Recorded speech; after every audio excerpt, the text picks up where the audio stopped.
now we're back to our workforce session, and this is going to be exciting. We put it together sort of as a speed mentoring activity, and it'll be a exciting way to do it because I have never seen one of these things done virtually. So we're plowing new ground. We have three folks with us that are going to introduce themselves, and they will be the mentors. And we've got about 20 of the poster presenters that are in the audience that are able to ask questions. And so we're going to get going right now. I've asked these speakers to give us about a 4 minute uh, answer on a standard set of questions to help our students understand where they're coming from and understand their viewpoints and perspectives. And then after they do that, we will jump right into the questions. So our first panelist is Shankar Mahalingam, and I butchered that up really bad, but he's the Dean of the College of Engineering at University of Alabama at Huntsville. Shankar, if you would go ahead and introduce yourself. Absolutely. First, I want to thank the American Astronautical Society and certainly Alan DeLuna, the Executive VP, for extending an invitation to me to be a panelist for this future workforce discussion. This is pretty exciting to be here. We were all given 4 questions to talk through. So I'll start with the first one. Who am I? So I'm a professor of mechanical and aerospace engineering and Dean of the College of Engineering at UAH. My research expertise in the area of modeling combustion and fluid mechanics. Currently, my funded research activities are inspired by problems in wildland fire behavior, where we are modeling the spread of fires across shrubs that may be separated in both the horizontal and vertical directions. We use methods from the field of computational fluid dynamics adapted to low Mach number flows that typify wildland fires. I teach fluid mechanics currently, and I've taught many other thermal science related courses such as heat transfer, viscous flow, combustion, turbulence, computational fluid dynamics, etc. throughout my career. At UAH, just want to make a plug for that. We have a very strong computational group with expertise ranging from subsonic flows to supersonic and hypersonic flows, as well as particle-laden flows and fluid structure interactions. So it's a broad group of people that we have expertise in. The next thing I want to talk about is sort of the best advice early in my career, and I got a couple of these that I'm going to talk through really quick. In high school, the best advice I got was from my high school physics teacher, encouraged me to pursue physics. And this was in the Apollo era in the late 60s and early 70s. And that made a lasting impression on me. When I quit my job to pursue graduate school for a second time, I was advised that it would be a really long haul, and that's probably a pathway I should not pursue. Well, I actually chose to ignore that advice, and I'm glad that I did. So the opportunities that I had upon finishing my PhD were essentially unlimited. I chose to go into academia because that was the reason I'd gone back to grad school to pursue a PhD in the first place. And of course, beyond teaching responsibilities, which keeps one connected with young minds all the time, one has a lot of freedom in pursuing research, which is a huge attraction to be in an academic environment from a professional career standpoint. And perhaps the best advice I got in grad school was from my PhD advisor, who said, if you can guess the answer, go with it. If you need to use intuition and simple algebra, try that next. And only after that, you want to turn to a computer to run a complicated model, right? And I thought that was a very good practical advice. What is the advice I wish I received early in my career? Quite frankly, I wish I had an opportunity to attend a forum like this, talking about workforce opportunities, so I could appreciate the wide range of professional possibilities. Just the breadth of represented by the people on this panel, you'll be convinced that that is indeed a fantastic opportunity for all those dialing in for this event. And more specific to my career in academia, I was advised that I should always stay sort of close to my root training, in which I was trained as an expert, even though I might develop new areas of investigation. And this kind of enables one to build and sustain a network of peers around the world who know who you are, what you do, and who are interested in hiring your graduate students. What questions should you ask me? I guess I got 3 that you can pick from. What should I be doing now in college to make sure that I have the door open for a career in academia? That might be a good question. Also, why should I consider a career in academia? And lastly, perhaps, how has technology altered careers in academia? Example, during the pandemic, both in terms of teaching and research. So with that, I will pass it on to the next individual. Okay, so let's bring up the slide real quick, folks. And here it comes. And our next panelist is Chrystal Morgan. She's the Director for State and Local Affairs of ULA there in Huntsville. Chrystal, take it away, please. Yeah. So I guess the reason I get asked to be on workforce type panels is because I have such an interesting way that I got to where I am. Unlike I would imagine the majority of people in the aerospace business set out to do what they wanted to do, majored in engineering. I was actually a news broadcasting major, and I got into aerospace because I moved to Huntsville and I got sucked in with everybody that was around. So I had actually applied for a job. I was the director of research communications at UA Huntsville, and met a lot of great people in the aerospace industry through there, and then kind of hopped through from Teledyne Brown. I did a small stint as getting certified to be a PACOM and mission ops. From there, I went to RUAG Space as the first U.S. person they had hired for setting up their U.S.-based fairing building operations. And from there to United Launch Alliance. And so my role in government affairs and government relations is that we have suppliers in 46 states across the US, over 2,600 suppliers. And so I'm on a plane all the time and meeting with different people across the US to really relay the importance of what United Launch Alliance is to the US and being America's rocket. So I would say the best advice that I got in the aerospace industry, and it was my first year at UAH, and I was part of the team that was working on bringing the National Solar Observatory to try to get that to come to Huntsville, and that was 75 plus PhD level jobs, and there was a committee created, and these are some of the brightest people that I've ever met, and it was Dr. Mike Griffin who was on the committee, and we were meeting with the site selection committee, and he had asked me to be involved, and I thought, okay, he just wants me to take notes. I'm going to be the tour guide. I'm going to be, just along. And that was very early in my career. And he said, you need to know your worth, play to your strengths. And he said, we want you there because you can read people. And after every astrophysicist is done presenting and all the proposal writers are done, we need somebody to be with this committee and find out what they want out of a new site. What are their interests in the city? Talk to them, find out how our presentation went. So that really became something that I learned how to use in my career. And that was, know what you're good at. I was never, when you're in a room full of rocket scientists and aerospace engineers, and engineering is not my background, find a way to help that group. Advice I wish I had known earlier would be know what your value is to the company that you work for.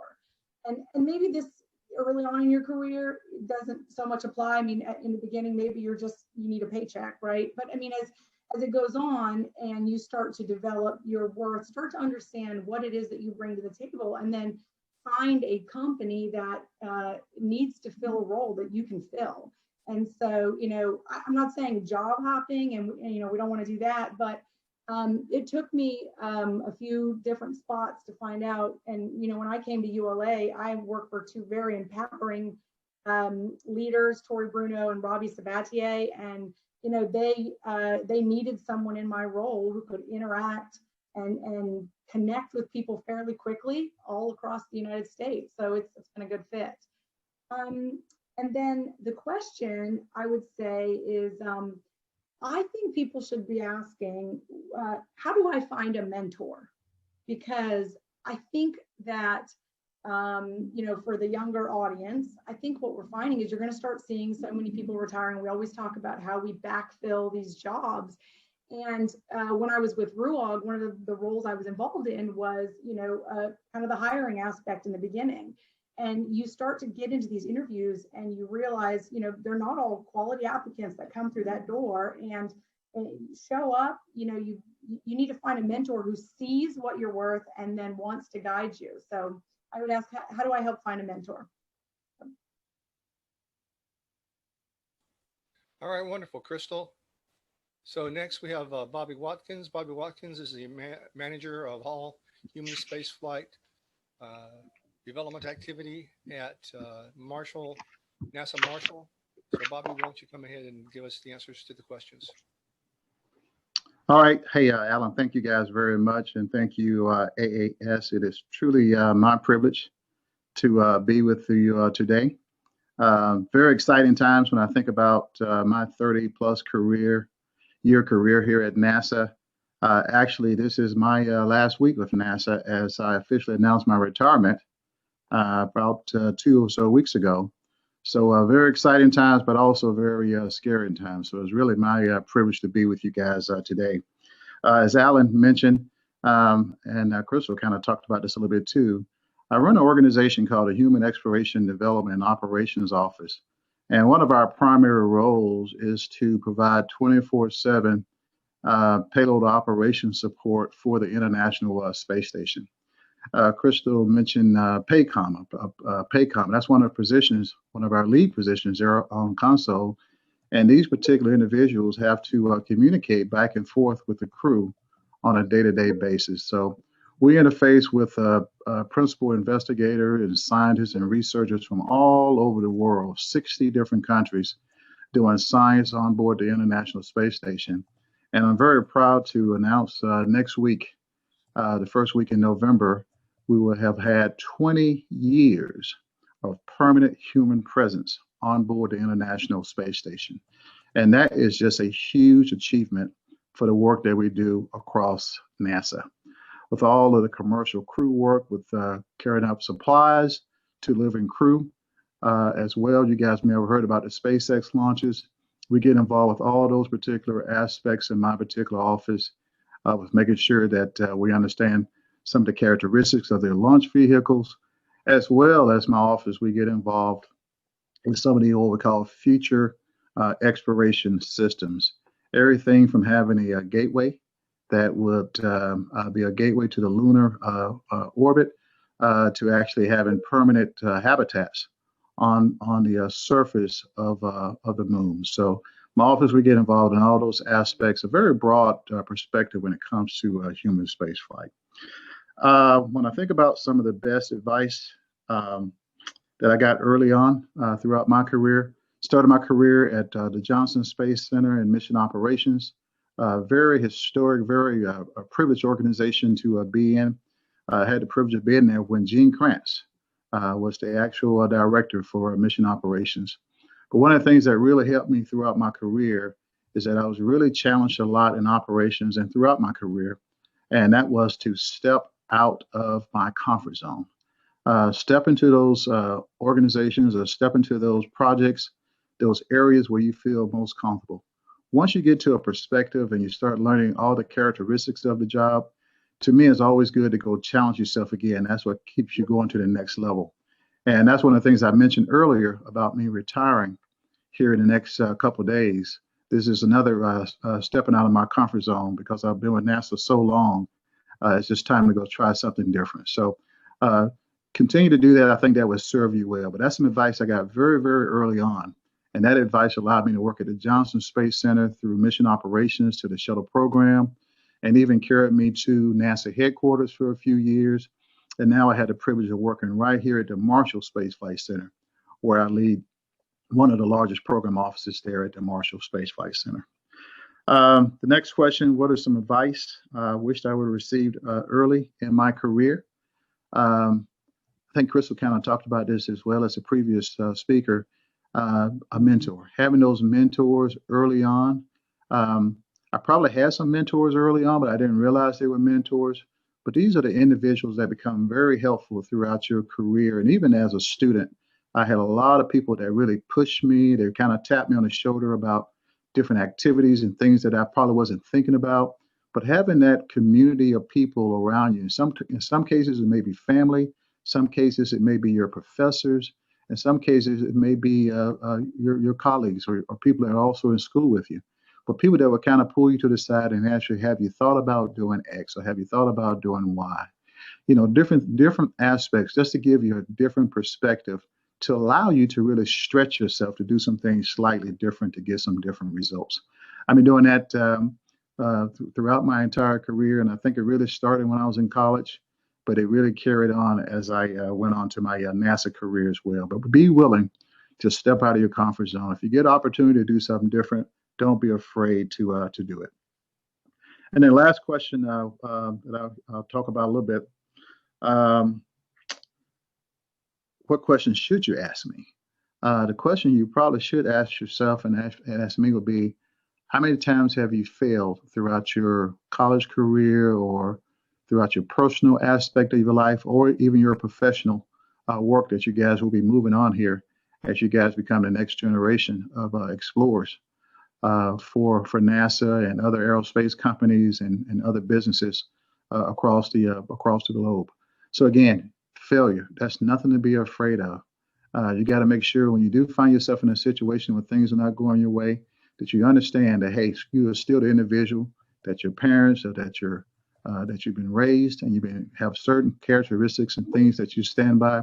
Keep those things true to who you are, and those things will serve you well. Don't be afraid to fail. Just make sure when you fail, you get back up, you get back into it, and you continue to excel and do the things that you're already great at doing. And you guys are all already successful, and you will continue to be successful for the years to come.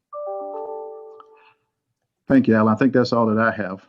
All right, thank you, Bobby. So now we have questions beginning to pop in, and we really, again, would like to encourage our audience to go ahead and go to the chat and type in who you want to ask the question to, and at least the topic of your question. The first question is from Nathan Schilling. Nathan Schilling, if you would turn on your camera and turn on your audio and ask your question, sir. Okay. Hello. Kind of talking about y'all are more late stage career, but for us who are just starting, how do we get started? How do we start our career? Alan, how do you want to do this? Well, let's go ahead and since we've got somebody that's ending their career, let's let them think about starting a career. So Bobby, you get this one.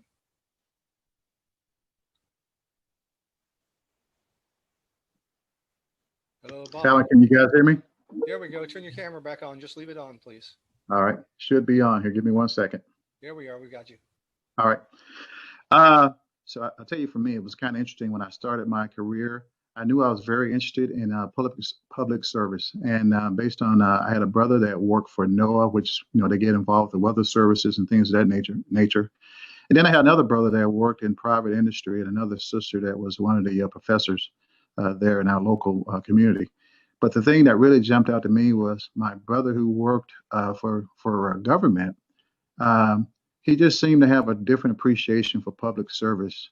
And they both had great careers, but it's one of the things that kind of resonate with me, where I just have a passion to serve the public and to work for the government. And the work I've been able to do at NASA is really about servicing the community, servicing our state, servicing our federal government for the work that we do at the Marshall Space Flight Center when it comes to propulsion, when it comes to all the large scale structures that Marshall has been building over the years, starting with from the nose that we have on the International Space Station to the large scale structures for Apollo. So those things just really kind of resonate with me. One of the things I did, to be more frank with you, is that I flooded the industry with resumes, especially very heavily on the government.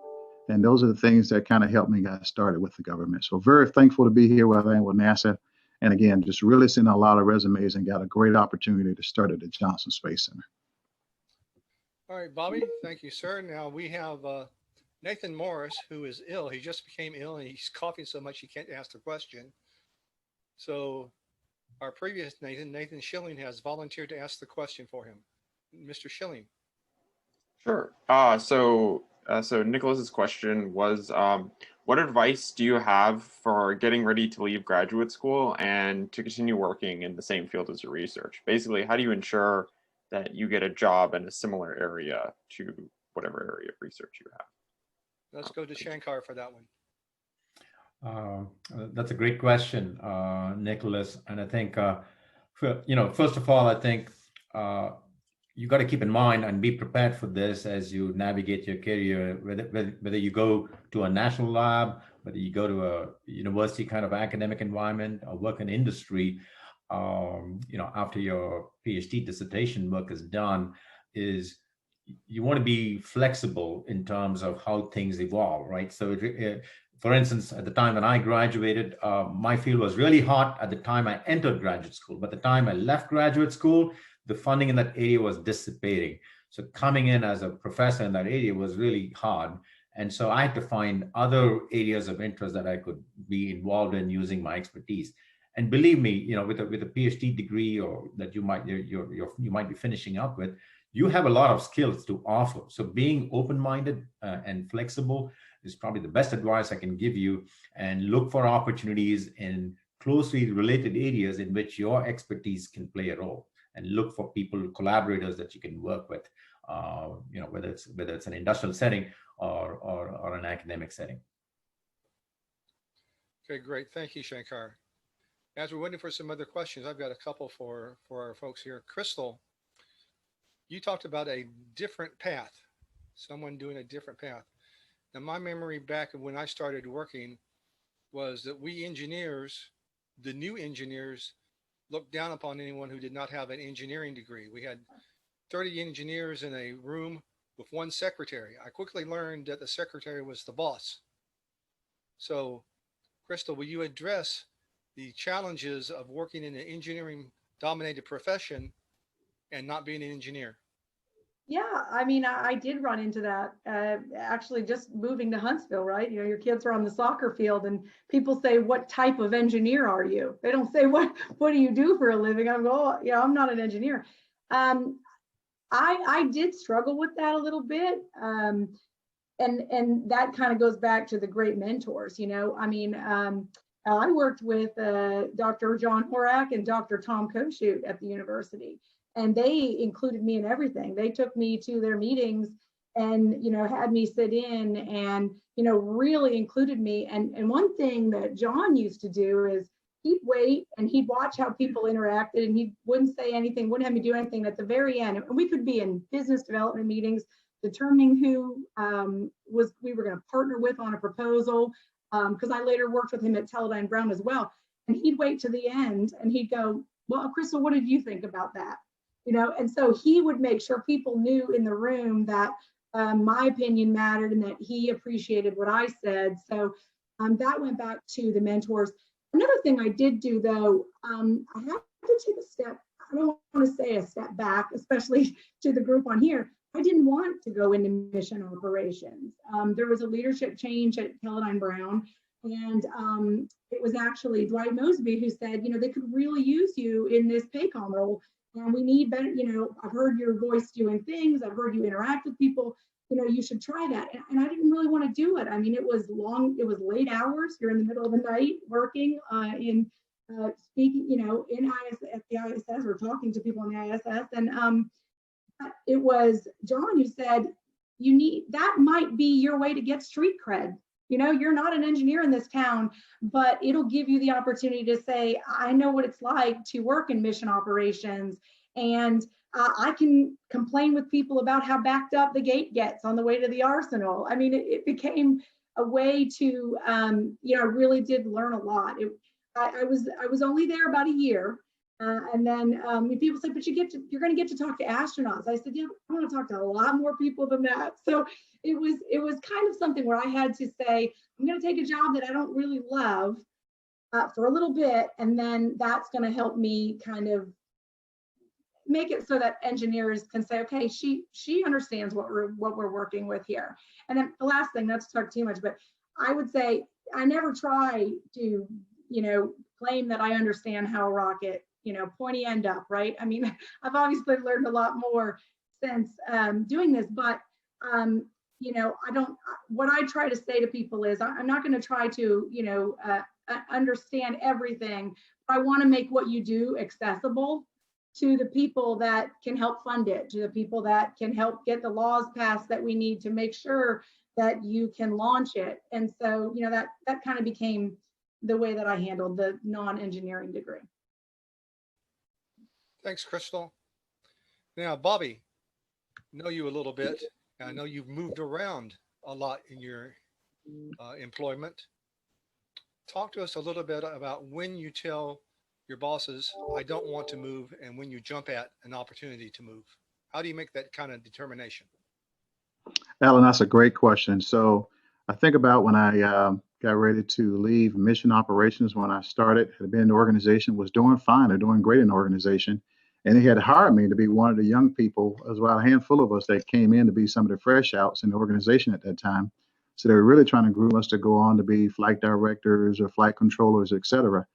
And when I had a chance to go over to the shuttle program, it was primarily because I just wanted to, again, I was always curious. There was so many people coming to the Johnson Space Center back in those days. I was just curious about what all the individuals and all the teams were responsible for.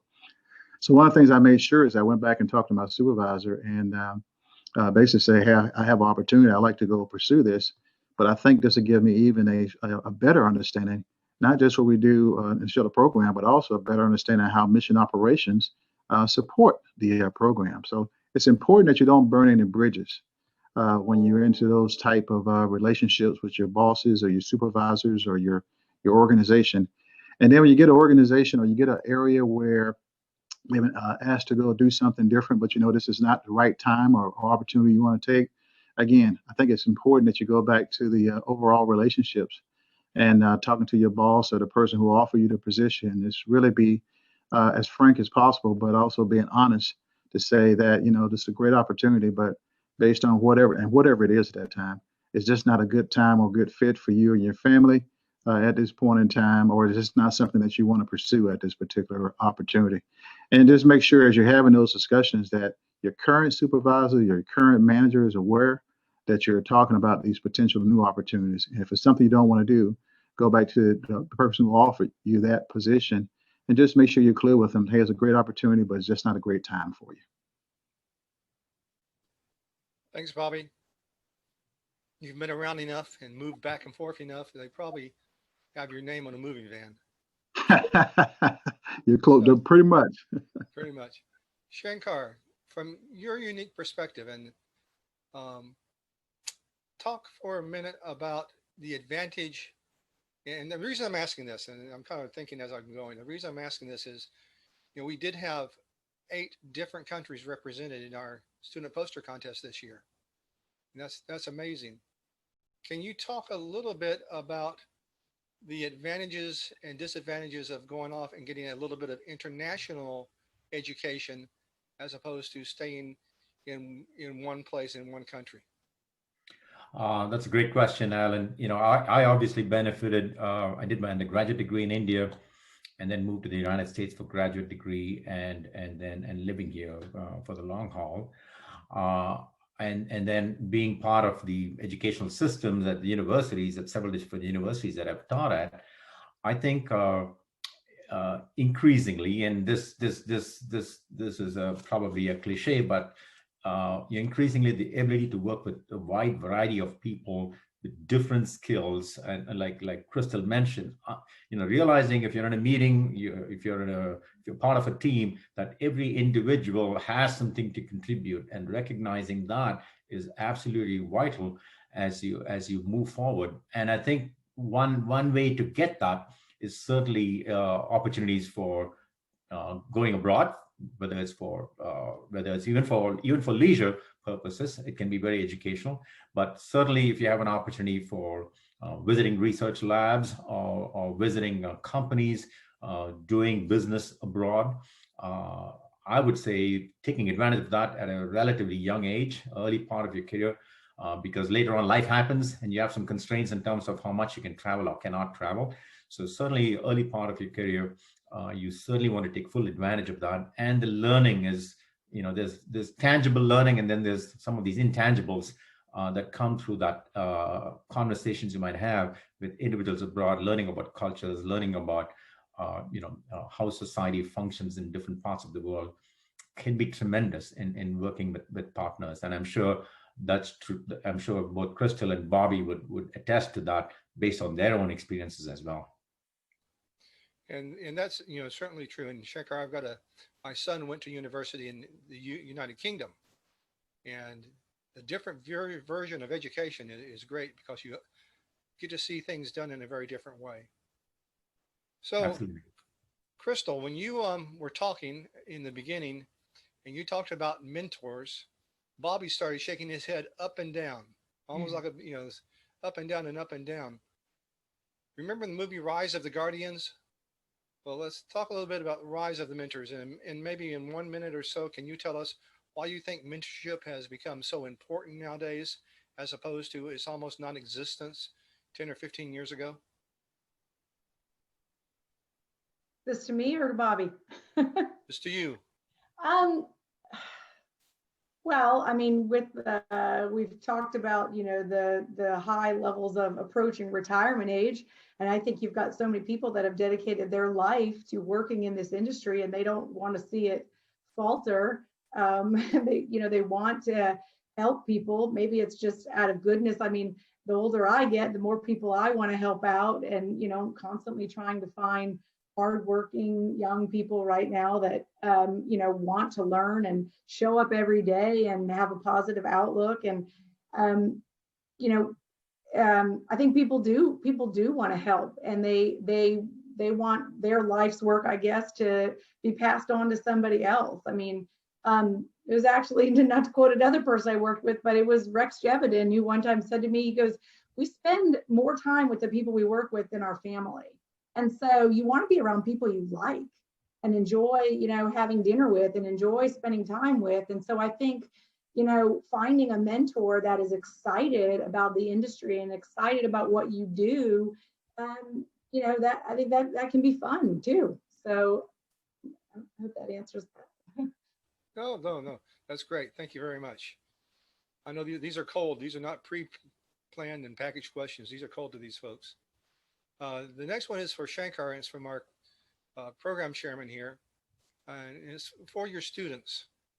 How do you try to emphasize the value of leveraging business aspects in engineering and technology fields? How do you bring the business side of it into what they're thinking? That's a great question, Alan. At UH, actually, we're doing a remarkably good job. And part of this, again, obviously credit to our students in a significant way, is because of a number of student clubs and organizations that we have at UH. They are highly entrepreneurial.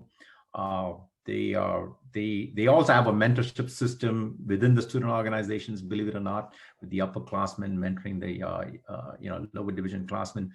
And they have elections for electing officers, and then they have handoffs and transitions that happen every year. And so, transferring knowledge is vital. And all of these takes place outside the classroom. So I'm talking about things that at a university setting that you have exposure to and opportunities to. We have something called the Space Hardware Club at UH as an example. We probably have close to 200 plus students in that organization, and they write proposals.